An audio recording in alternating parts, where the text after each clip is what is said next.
Welcome back, everybody, to the third and, for today, final hour of the Burning Wheel. So far, we've seen some awkward socializing with a teenager and some also awkward socializing with a blind old man. And now we're going to go and see how we can get awkward up in this boarding house with maybe a cool guy from far away. Basically, without Basil, we're just awkward. Yep. I mean, Stick to the the fighting boat is and successful, but more awkward. yeah. You're more direct. That's, I think, is the thing. Just the direction that you're going in is something. Okay, so yeah, this place, it has a sort of like crowded vibrancy that often like a hostel in a busy city might have. There's lots of like conversations in different languages going on. People eating food that maybe you've never even seen before. The sights and smells and sounds of the place are, despite its sort of rundown nature, there's a sort of like feeling of kind of authenticity to the place. The boards of the floor are worn not by lack of care, but by the many booted feet of travelers passing in and out of this place. When you come in, as I mentioned, there are these sort of like robed travelers arguing in broken, like in the common tongue, the trade language, with a woman at the desk about the like cost of their room. And she doesn't notice you come in. You notice that there is a guard who would normally should be paying attention, who would be posted by the door. But he's leaned over a table at which sit three like fairly conventionally attractive like women and a man, and they're all having this like conversation, and the guy, you can see the guard is like flirting with the whole table of them, trying to get their attention, and he doesn't notice you come in. He's got a sword, but it's like, I mean, you can see right away, Rooster, like he's wearing it belted wrong, and like it would take him an extra couple seconds to like draw it. Yeah, it's mostly for show. Hmm. Yeah. Okay. Do we want to just try to casually sneak past him and go? Yeah, I mean, I think you don't even need to try to sneak. Like, he's just not paying attention. You're welcome to kind of walk in. Casually walk Yeah, past him? yeah. Um, I mean, if you'd like to intentionally be inconspicuous, that's a thing you can do. Like, actively try to avoid notice. I mean, I don't know know. what the game plan is here, so as the woodsman, it's just like whatever. We're like in a little entryway still. Yeah, you're still in the kind of front room. Uh, And I just turned to the woodsman and was like, why don't you look upstairs and we'll talk to the proprietor. I sort of like look at the rooster, sort of pondering, like, And then I like hold it. I have the like pamphlet in my hand and I tap the picture. And I'm just like, Right. Don't forget. find the cartoon. Yeah. This man, he's a duck wearing a sailor outfit. Find him for me. Find him and Alright, bring so- this Donald to me. So I think I'm like, I sort of sigh heavily, like, fine, and then get my stealth game on and go upstairs. Okay. All right. So you head upstairs. Maybe you have to squeeze past some travelers coming downstairs carrying like large bags on their shoulder, and you come up into the first hallway, and it's relatively quiet, except that near the end of the hall there's a door that's open, and you can hear. I mean, you've heard like. Well, actually, I guess that's a question. Like, has the woodsman been to like sporting events? Have you been to like a fight before? And not necessarily just like a, like a street fight kind of fight, but like, when you were back in your old life, did you attend like sporting events? Is that like a vibe you'd be familiar with? I think yes, because I mean I had achieved nobility, Mm-hmm. though I was not born into it, and I feel like certain social obligations would have required that I attend entertainment and such Okay. with notable people. I think there was a brief time, maybe like 6 or 7 years ago, where a particular kind of like wrestling was like very popular among the nobility. And so you attended a number of these like sort of high profile like wrestling matches, and the sounds you hear coming from the room remind you something of that. Like, you'll hear this kind of like sort of like wettish like smacking sound of like bodies colliding, shouts of excitement. I think at one point, like as you're like walking the hall, you hear someone get thrown onto the floor, like into a wall, and there's like a cheer and some laughing. There's definitely like a ruckus coming from that room. I think like I think I like press my ear to the door to see if I can make out any like confirmation of what I'm actually hearing. Yeah. You want to just kind of like, so the door is open, so you could just like pause Oh. here, but you could pause here and like try to like parse a little bit more information. Sure. Yeah, I think if I can like just sort of, peek in Yeah. without moving the door or touching it or anything, just sort of like glance in. Yeah. Make an open perception roll. Just put it as a target 1, and the more success you get, the more I'll tell you about it. Nice. Okay. So, unless you want to reroll those 6s, I'll just tell you two successes worth. Yeah, I'm good with that. Okay, so yeah, it definitely sounds like there are two people fighting. You hear there's maybe, I would say, if there's like 4 people in the room, you hear 4 distinct voices. They're all quite like high. Like the tone of voice is quite high. There's no like, they're not really shouting words. There's just like sounds of like excitement.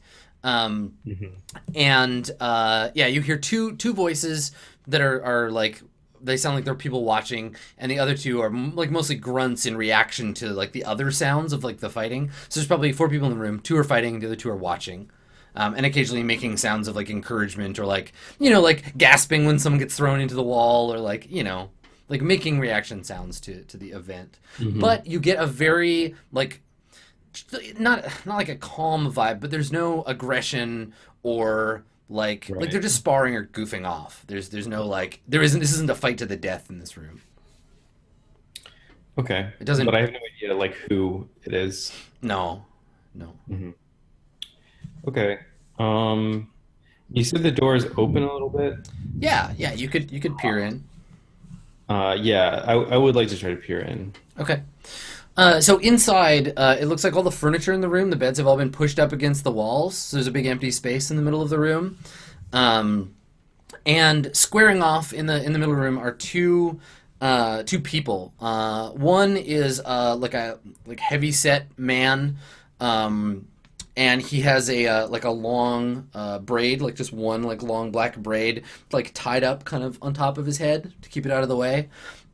He's wearing sort of like, I don't know, like parachute pants basically, and he looks like he's losing the fight. He's breathing hard. He's not like bleeding or anything, but he has that look on his face like he's cornered by the person he's fighting, and the person he's fighting is,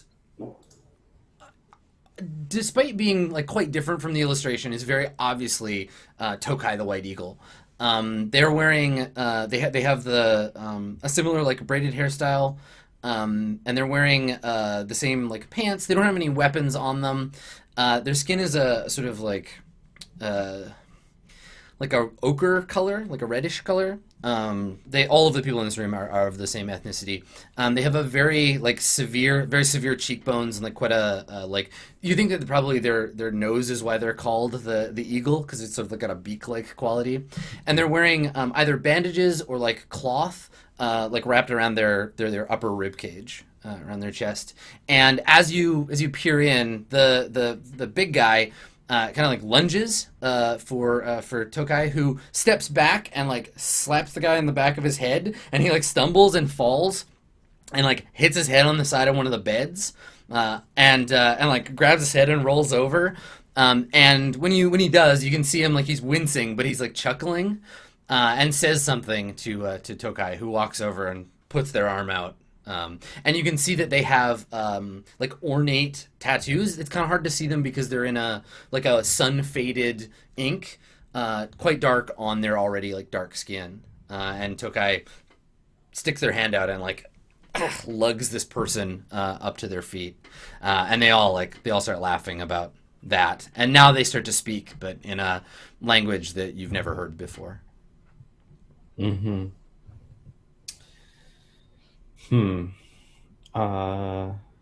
So everyone is pretty happy at this time. There's no like undercurrent of. Everyone seems pretty happy. How can I ruin that?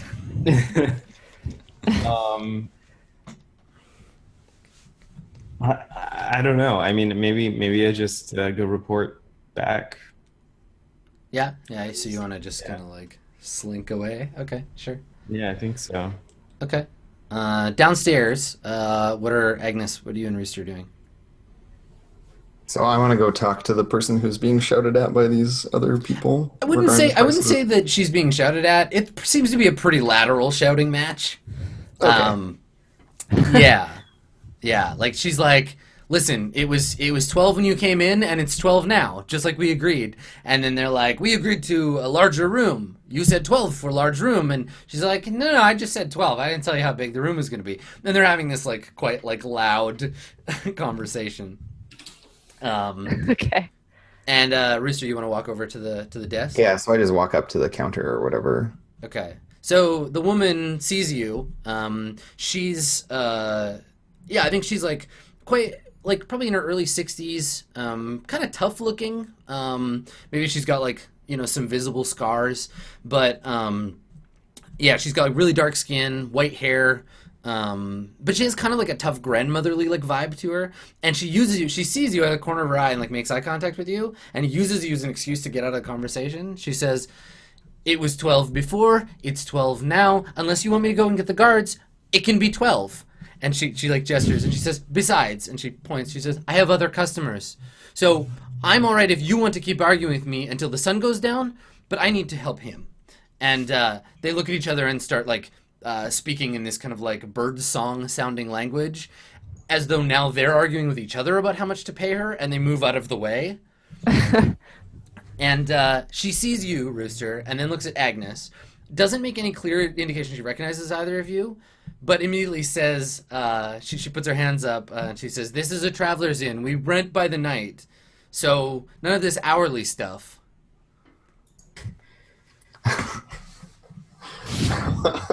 And just laughs. Yeah. Okay. Thank you. The room I want's already occupied. She kind of like leans back and it's like, I don't speak plain. What do you want? Yeah, and I think like just trying to get a reaction out of her, I like put the pamphlet down on the table and I'm just like, I'm here to kill this man. Where is he? And I see how she reacts. Sure. She laughs. She looks at it and she says, well, if I tell you where he is and you kill him, I'm not going to get paid, am I? Now, if you want to pay their tab, then go on and do whatever you want. But until I have my gold, she puts her hands up. I'm like, well, when I've killed and robbed him, I'll pay you. No, that's not how it works. See, if you're a murderer and a robber, how can I trust you? I mean, if you pay me now, I can give you their tab, and then you can go kill them, and I don't care. Just don't get blood on my floor. Drag them in the alley and kill them there. Plenty of men have died in that alley, but painting over blood is... And then I just like put the pamphlet in my shirt, and I turn to Agnes and I'm just like, great, he's here when I walk upstairs. Okay, so you start to go upstairs, and she's like, hey, and then she shouts at her, at the guard. She's like, what am I paying you for? And he like looks up from his flirting and looks over, and then puts on his guard face and like scowls you and like puts his hand on his sword and starts to like walk in your direction. I position myself so that he is confronting me and has Agnes behind him. Okay, sure. and I just like shoot her like a quick glance, like and I just like make eye contact with Agnes, and then I like Do you have like a tactic skill or something that you can use to like manipulate the room that way? I have dirty fighting wise. Okay, yeah, make that test. We'll say guy on his home turf. I'm gonna oppose you with his perception. Okay, can I fork in soldier wise? Agnes is not a soldier, nor is this guy. Okay. Agnes, you can help though. What am I helping him do exactly? Set it up so that you're standing behind him, basically. Like he wants to set it up so that if there's a fight, that you have an advantage over this guy. Okay. I don't know what I could help with, really. I mean, Boxing or brawling? Yeah, either of those would be acceptable for help. oh, okay. Then I'll And help then with I'm gonna boxing. fork. You could actually, your best help here would be inconspicuous, like Or just that, not being yeah. noticed.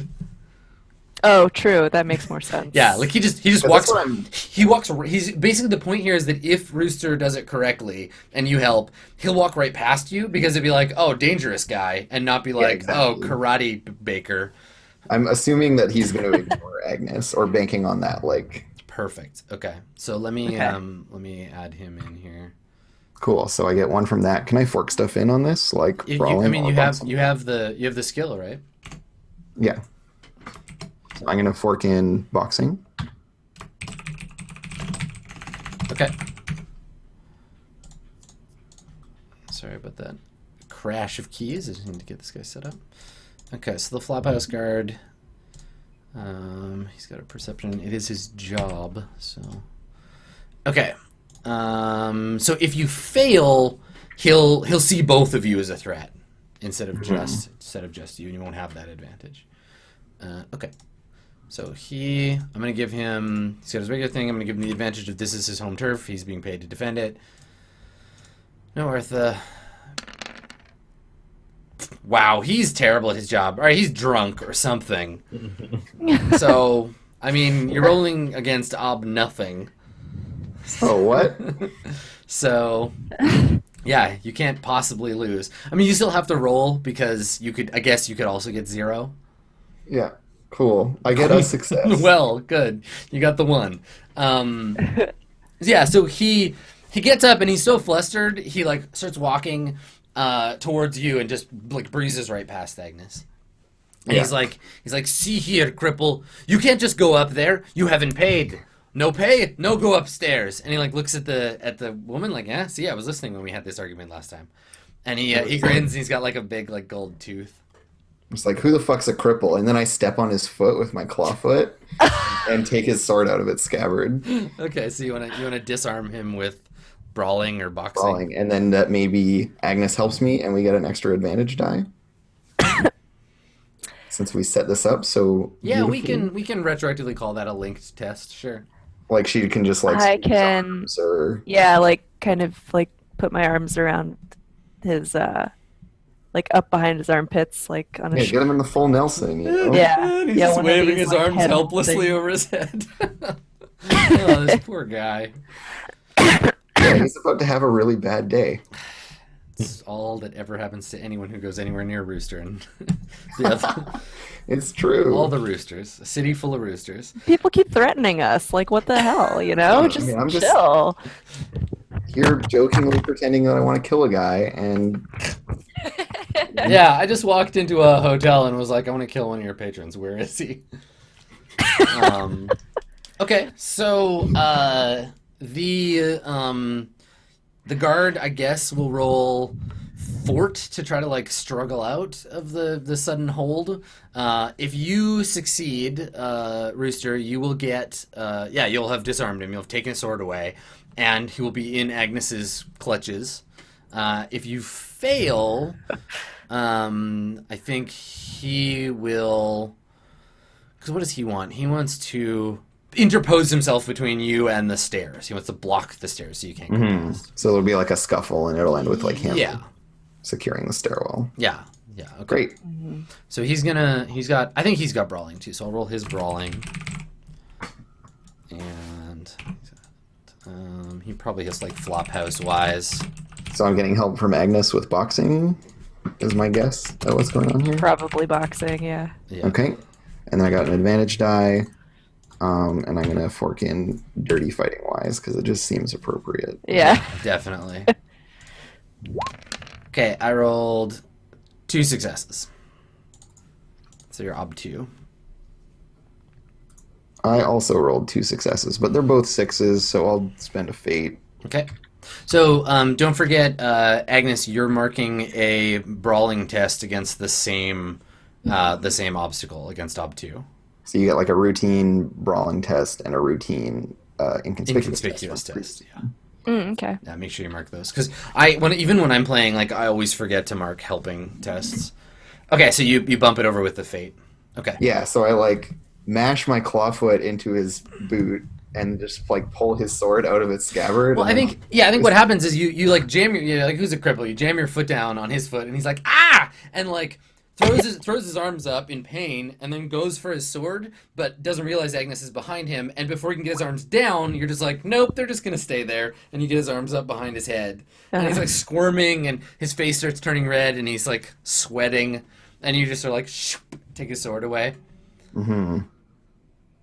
And I turn to the proprietor, and I'm just like, he's very good at his job. She just shakes her head, and she's like, I'm sure he is, whatever that job is, because it's not guarding this place anymore. And she says to you, she's like, I was trying to be subtle about it before, but I recognize both of you. Don't cause any trouble up there that I can't clean up. I don't want to have to call the guard.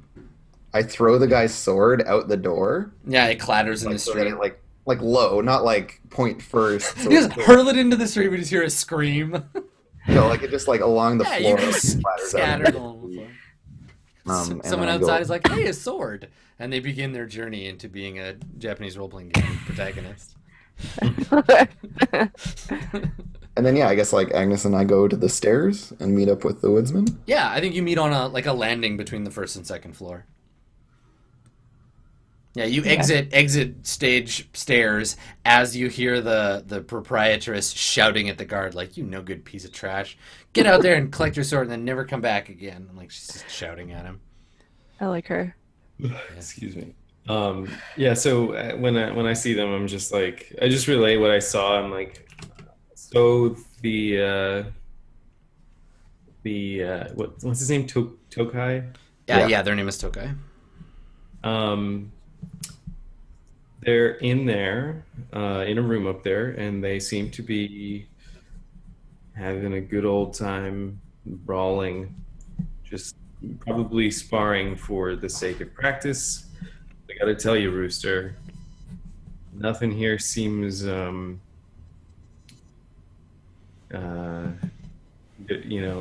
doesn't seem to be a strong hand forcing them into this particular pastime. And I just like shrug. Well, maybe they're really good at it. Can afford not to look that way. And I like walk up the stairs and like take a look. And are they like still sparring up there? No, the hallway seems like quiet. Maybe you hear furniture dragging at the end of the hall. I'm like, well, show's over, I guess. Do you want to talk to them? I have nothing to talk to them about. But This is your side quest, Rooster.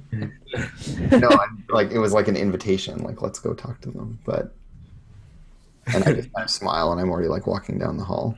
okay. Yeah, yeah. I'm being a Just detective, shrug and guys. I guess I follow. Okay. And I'm like pointing at the doors and looking at the woodsman. I point to the door that it was silently. Yeah, and I like knock on it, I guess. Okay. Yeah, I mean, it's still kind of open. And you can Oh, yeah, I hear... just push it open then. Yeah, you hear, like, as you approach, you hear kind of a casual conversation in that same kind of lilting language that the woodsman heard earlier.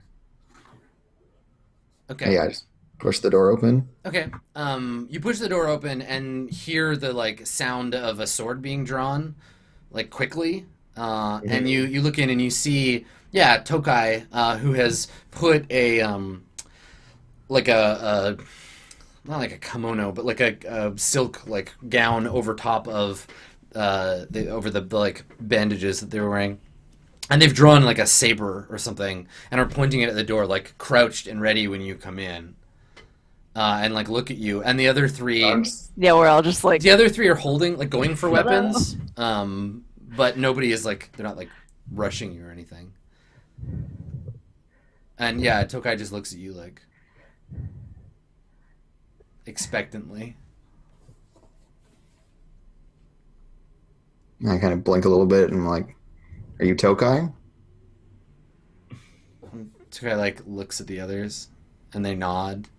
And in a voice more like sort of like melodious and lilting than my own. And kind of at a counterpoint to their very like angular kind of like hard features, they say like softly, I am. Oh, good. And who are you? No one. Just here to chat. I don't have conversations with no one. People call me the Rooster, but I don't have a name. Tokai grins, and it's somewhere between like a sort of predatory look and like a look of actual. It's hard to tell whether they're actually like smiling legit, like the way a normal person would smile. And they say, "Oh, the Rooster. They call me White Eagle. I think my nickname is more impressive than yours, unless I haven't seen a northern rooster. Are they very fierce?" They've been known to topple monarchies from time to time. Tokai kind of like squinches up their nose a little bit. Like, I don't think I've heard that story. You notice they haven't like uncoiled. They're still very like ready. And they're like, I don't know you. My friends don't know you. You come walking into our room as if this was a place you belonged. What do you want? Oh, I'd like to know where my money's going. You're set to fight tonight. I am. Where'd you learn to fight? Why do you do it? These are strange questions. I'm very busy. And you can see they stand up, and it's not just like going like at ease. They're moving into another position that's more effective for fighting someone who's closer to them. Yeah. But at the same time, the body language implies a kind of like, okay, you can like approach. The other three, stand kind of at guard, like watching the three of you. I'm just like, don't get any ideas about having your debut match early. I walk into the room. Okay. They say, no, I don't want to fight you or your friends, especially not her. She looks tough.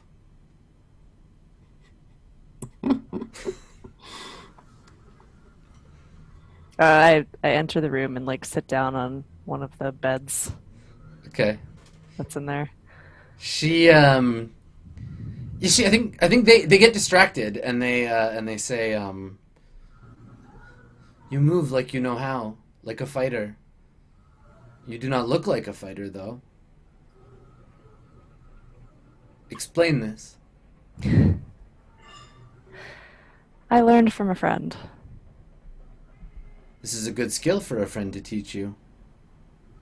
Let me see your hands. And they like walk over, and as they walk over, they kind of like flourish their saber and slide it back into their scabbard. Mm-hmm. And yeah, they like walk over and just put out both their hands. Like, let's see.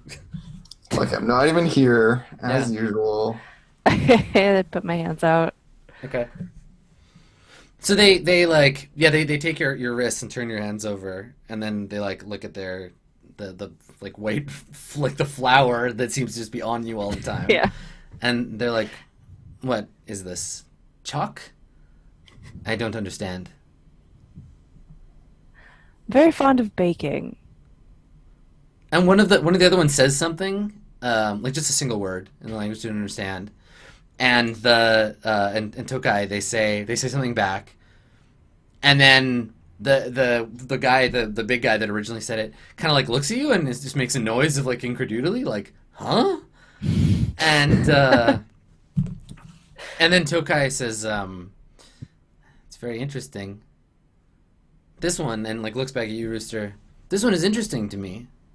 You have the look of something else. You are a wounded animal, not interesting to my eye." I shrug. Like, it's not my job to be interesting. Tell you what, you tell us your story, she'll tell you hers. And I think, yeah, Tokai looks at you, Agnes, and says, "Is this true? A bond of tales between us? That how this will work?" I just nod. Good. This is a deal we can make. And yeah, and I think Tokai like gestures to her or to their friends to have you like the rest of you come into the room and close the door. And one of them takes out a gourd, like a stoppered gourd, and throws it to Tokai, who takes a drink from it, and then passes it to you, Agnes. Okay. I take a swig. Okay. Agnes's turn to get super high. No, it's just like really, really strong. Some kind of like fermented milk beverage. So it's like thick and smells intense and like leaves a kind of nauseating warmth where it passes. And they say, I probably like belch a little bit. I'm like, yeah, yeah. And Tokai, they nod and they're like, "It's good. We brought it from home. Long voyage. That's all we have left. But we won't be here long. The fight tonight, and then we go."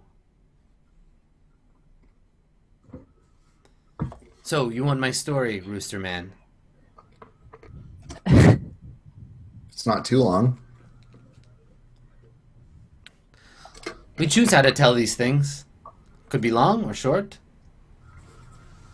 Don't be late for your fight. That's all I'm saying. I grew up somewhere not here. Far away, across the ocean. Grew up learning to fight. I fought. I fight now. Sometimes I am paid. Sometimes not. I win sometimes. Mostly. I lose occasionally. That is my life.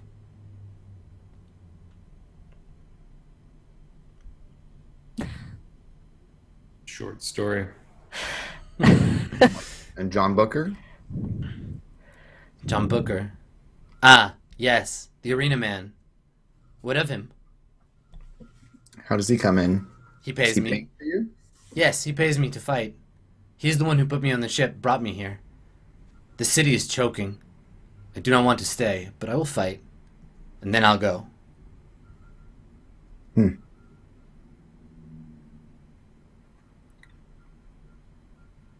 but why do you fight?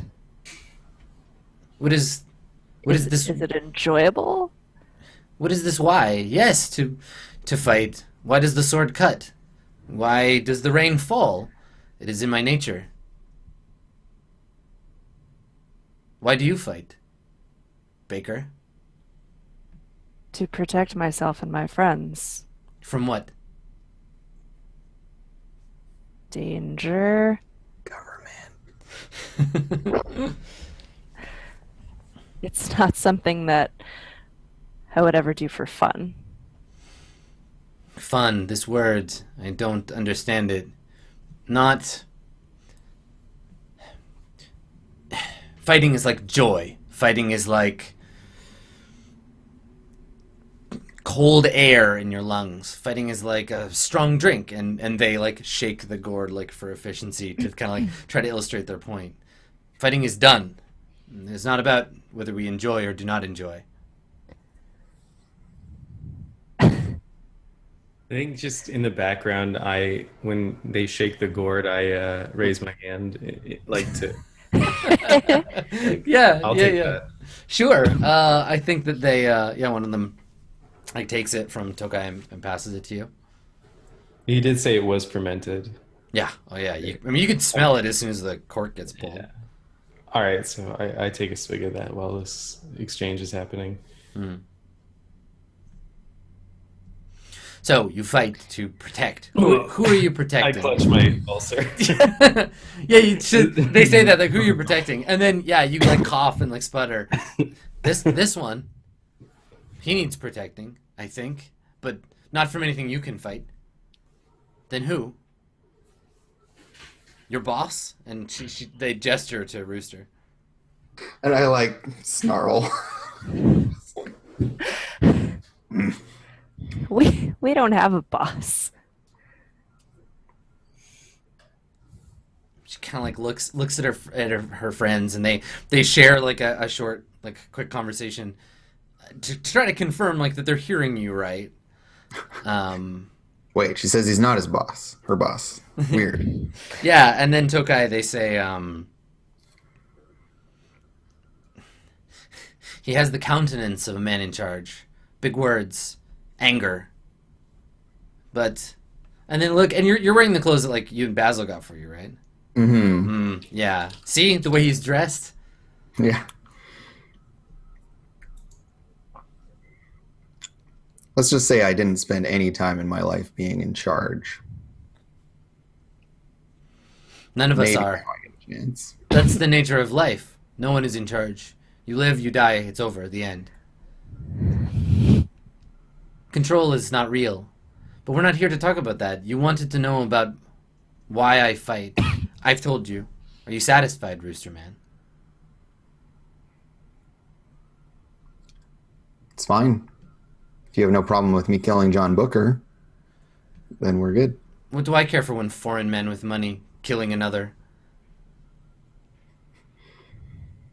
Am I to be paid for the fight? You'll get yours. See that I do? I don't care what you do. You're wind to me. Well, this has been lovely.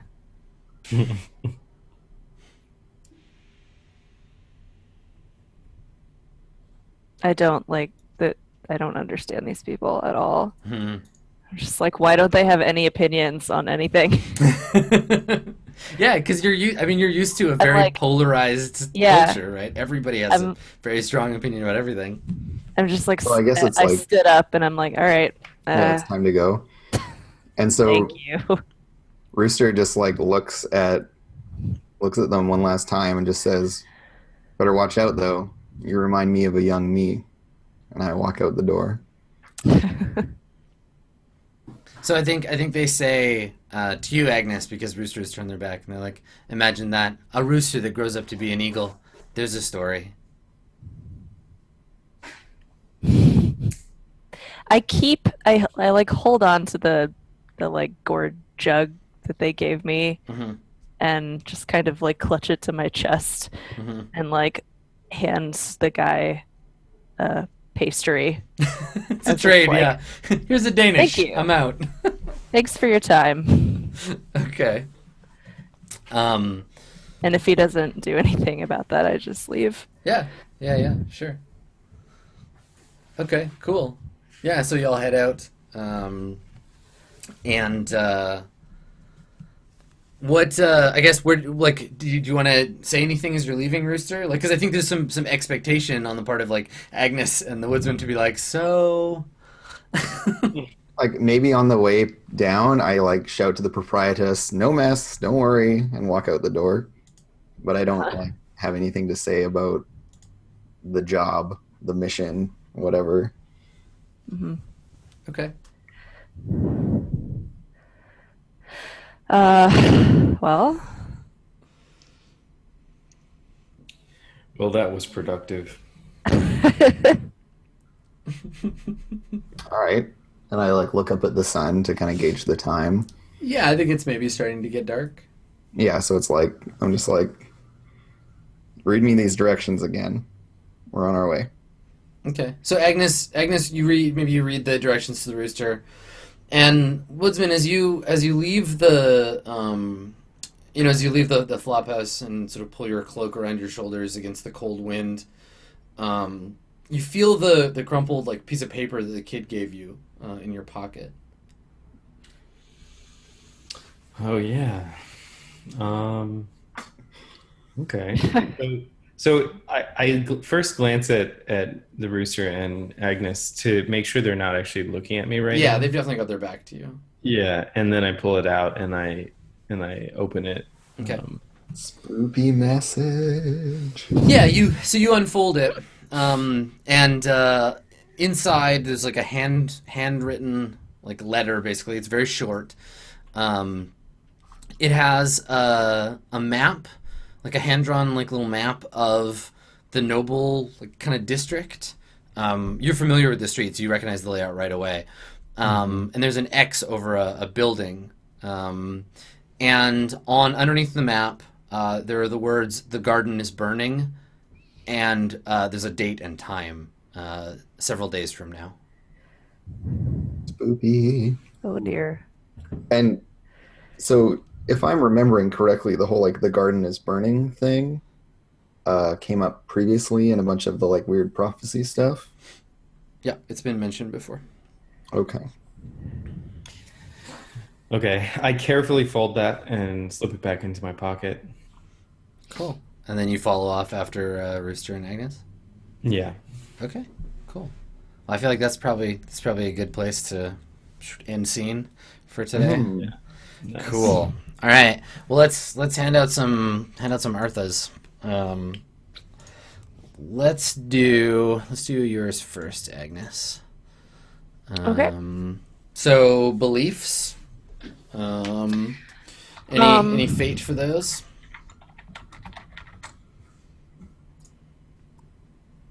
So remember, for beliefs, you get fate if you pursued but didn't resolve. You get a persona if you resolved. If any of your instincts got you in trouble, they get you a fate, and you get a fate point for any of your character traits if you made your character's life more interesting as a result of any of those. Well, I tried to let Rooster do the talking. Mm-hmm. I tried to allow him to have his moments. Yeah, I would say just off the top of my head, fate for your first two beliefs for sure. Actually, fate for all three because you did act physically, like you were physically violent for your companions to help them. Because you dealt with the guard physically too. Oh right, yeah. So yeah, I would Okay. take fate for all three of your beliefs. I don't think any of your instincts got you in trouble, though you did have the magic bread supply, which is always useful. Which is never trouble. No, that's great. That's a good thing. I need a friend who always has a Danish. God. Seriously. I know. Imagine you're just like standing in a long lineup somewhere and you're like, man, I'm hungry. And they're just like, boom, taste. You roll. Boom. Like, yeah. You want a steamed pork bun? Boom, there you go. Oh man. Yeah. If I had a friend who could conjure pork buns at will, I would never let them out of my sight. Marry that person. Yeah. Cool. Okay. And I saw some of your traits come out, but not in ways that necessarily like complicated your character's life or got you in trouble. So yeah, take your beliefs fate. Okay. Cool. All right. Woodsman. How about you? So I feel like I'm moving closer to this like point of conflict between not becoming close with anyone and also trying to stick around and like sort of go with the flow when it comes to the rooster. Yeah. I feel like you and the rooster sometime in the next couple episodes will need to like, you should have like a sit down conversation about Yeah, some we're shit. gonna have it out Yeah. over some shit. Have some realness. So yeah, I don't know. I'm still trying to feel out this new belief. I might want to reword it in some way, but I think like I'm onto something here. Yeah, I mean, if you want, like, sometime between now and the next time you play, just take a look at the beliefs like bit in the book again, because I find just rereading over some of the sample ones, or like kind of how that stuff works, can be really helpful. I would say take Fate for the first or the second two. So risking your life, which you did for next to no reason, by confronting the guards, which is great. And then, yeah, trying to get closer to the rooster, you basically just were like, okay, whatever your stupid plan is, I'll follow along. Yeah. I also think that you should take one for your instinct about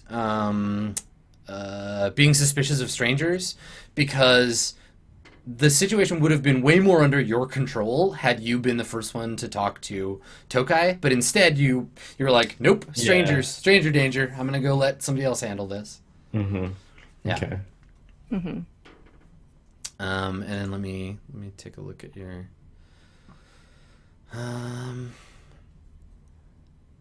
first hint of danger. Yeah, unless you have any others that jump out at you. I think probably just those ones for the session. No, I think I'm good. All right, cool. Roosterino. So I have my companions being strangers hardship. I don't think that one really came up. No, I think you collaborated on hardship with them, but there was no like, no, let me take care of this. There was no really, like dire shit to take care of. I definitely think I made progress towards my like John Booker vendetta. Yeah. And then take any wager, answer any challenge. I definitely like that interaction with the guard at the flop house and stuff was all like, oh, he's stepping to me. I gotta like. Yeah, you could have talked your way out of that, but chose not to. So I mean, it didn't it worked out okay, but I had to like roll a bunch of dice and do a bunch of stuff. Yeah. And then I haven't been pushing away people. Yeah, I think though I would give you Fate for brutish again, because you're acting like such a dick all the time. Like you're just pushing people around. Like the way you interacted, and it's not criticism. This is you playing your character. I see you playing your character. Like the rooster is a pushy piece of shit most of the time. Like that woman was totally friendly, and you were like, no, I'm gonna go kill this person. Fuck you. Like for no reason. Which was awesome. It's cool. I mean, not no reason, like because Rooster's got his a answer, brute. right? It's like, oh yeah, this person's here. I got this. Totally. Although, so going back to the interaction with Luca, yes. Though it was kind of like I didn't quite get to really play against someone tries to touch me or connect emotionally. Actually, no, I did play against that instinct as well. Because he like put out his hand and I like. So I'm like with that NPC over some stuff, and then it totally blew up in my face, and he was really shitty to me. Yeah. Take the Fate for that too, because you could have just been nice to him and like connected emotionally, but you're like, no. As soon as it got hard, Yeah. I was like starting to be nice, and then he was like, "But Rooster, you're kind of an asshole," and I was like, "Fuck you forever. I hate you." It's true. Okay, so I get like 2 Fate. Cool. Yeah. Get that Fate. Oh, and a third one for brutish. Yeah. All right. Good work, everybody. Cool. So yeah, it's always interesting seeing the sort of tenor of the game change if we have like more or less time, or we have 3 or 4 players. It's been curious seeing the different ways in which the sort of chaos has occurred without Basil around. It's gonna be really interesting when we get Austin back and he has to be like, okay, what have you been doing exactly? He has to clean it up. One thing that's really hard to express, like in character, so I wanted to address it like specifically out of character. So Tokai, they're a they. That's what I was using that pronoun on purpose. I finally caught up with that. Yeah, I was Took me a I was while. messing it up too, because sometimes I said he and sometimes I said she, but in canon, Tokai's gender is they. Yeah. And they'll be around next session, hopefully. Yes, So and you we'll want to write a belief, so we'll keep Tokai around. Yeah. Cool. Yeah, and if you want to go and have another awkward conversation with Princess, you have the circle skill to just get that bonus die to. Oh yeah, and I fully intend to. That's going to be really fun, actually. Yeah. Cool. Okay. Well, I'm gonna let y'all do your spiel. Tell us where people can find you and any other business you want to get to. I'm gonna go and set up our Q&A thread for today. Okay. Colin's looking eager. Anyone can go first. I don't Am even I? care. I'm eager for bed. And I say that every week. I'm still adjusting after, what, like 10 weeks of Burning Wheel or something? Still getting used to my crazy schedule. And my schedule is crazy because Jess and I both actually do some stuff at a startup where we do crowdfunding for scientific stuff, among other things. So you can check that out at endeavorist.org if you're interested. But my personal stuff is on Twitter. So you can follow me at SVNDER on Twitter. And that is all I have to say. Sweet. That is Trying to form a sentence. nice and concise. There was some punctuation in there. I heard it. Yeah. Yeah. And you can follow me on Twitter also. I'm on the Twitter as well, at Commuting Crow. Next week, early next week, like probably Tuesday, I'm going to be doing a little bit of streaming on the Twitch creative side of things, doing like a little relearning how to do a bunch of art stuff. Y'all can join me for that and some general like Q&A. I'll post the exact schedule over the weekend. So I'm pretty excited about that. And I also do another show with Adam on Thursdays. We've been playing D&D. You can watch me, nuke things from space with fireball scrolls. But only if you go back in time, because I've used it and we only had one. We're never going to get another. I'll definitely never give you another one on purpose. So yeah, you can check that out on YouTube and over the next couple of weeks on Twitch and stuff. It's going to be happening. Cool. Cool. Yeah. Thanks for watching. I think I saw a couple of first timers in chat. That's really cool. I hope you guys enjoyed it. Sorry, I'm like super dead tonight. I'm also on the Twitter at Sylden, SYLDENN. If you want to follow me, I do some art. I tweet about a lot of Star Wars. Sorry, a lot of that. You posted right now. You posted an awesome picture of yourself, like a drawing of you. I think it was a retweet from a long time ago. I retweeted it because it was so good. It was great. Thank you. Lots of good art. Thanks. Mm-hmm. Yeah. So thanks everyone. That's me. Cool. Yeah, thank you so much. If this was your first episode, I hope you enjoyed the hijinks. If you missed any episodes previously of either this or Old School Adventures, you can also check out our Apocalypse World series that we did, and some of the one-shots like Dungeon World, Mouse Guard, and Fall of Magic. They're all available at the Roll20 YouTube channel, MS Roll20. You can see it down at the bottom. So the link there. And throw us a follow for future episodes so you get that notification. And yeah, lots of role-playing. Again, it's Christmas season, so things are a little chaotic right now. But we'll be getting schedules sorted out and tweeting about those at Roll20 app, and then also over on my Twitter at Skinny Ghost. Sorry, did I interrupt you, Colin? You sound like you had a thing. No, I interrupted you. I just wanted to say, like, for the newcomers, if you're like, hey, why are these people like so like sort of aimless and like roaming around and they don't really have a plan and stuff? Like, is this what it's always like? And on one hand, yes, but on the other hand, not exactly, because normally Austin is here, and that's like when he's the glue that binds us all together. So the full episodes where we're all present are even more exciting.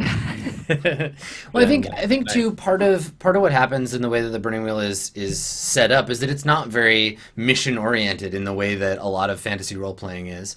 It's character driven, so we'll lean on a particular character and what they want in any given episode and kind of follow them around. So it creates a bit of a different experience. So yeah, I mean, also if you want more of the kind of straightforward stuff, definitely check out Old School Adventures because it's all about that action. It's all about the casting magic missiles of the darkness. So yeah, cool. So yeah, I'm Adam Coble. Follow me at Skinny Ghost. I stream over at twitch.tv/Adam Coble. I also GM at ItMeJP for Mirror Shades and Swansong. Both use the Roll20 application to power their dice and maps, which you too can check out at roll20.net. So go ahead and do that if you want to start doing some role playing of your own. We will be back soon with more Burning Wheel. We got to figure out the details exactly because again, Christmas, right? So we'll get all that sorted out. You can find our information on Twitter. So check us out there. Otherwise, thanks for playing, everybody. A pleasure as always. You. We'll see you. Thanks, guys. See you next time. Bye, everybody.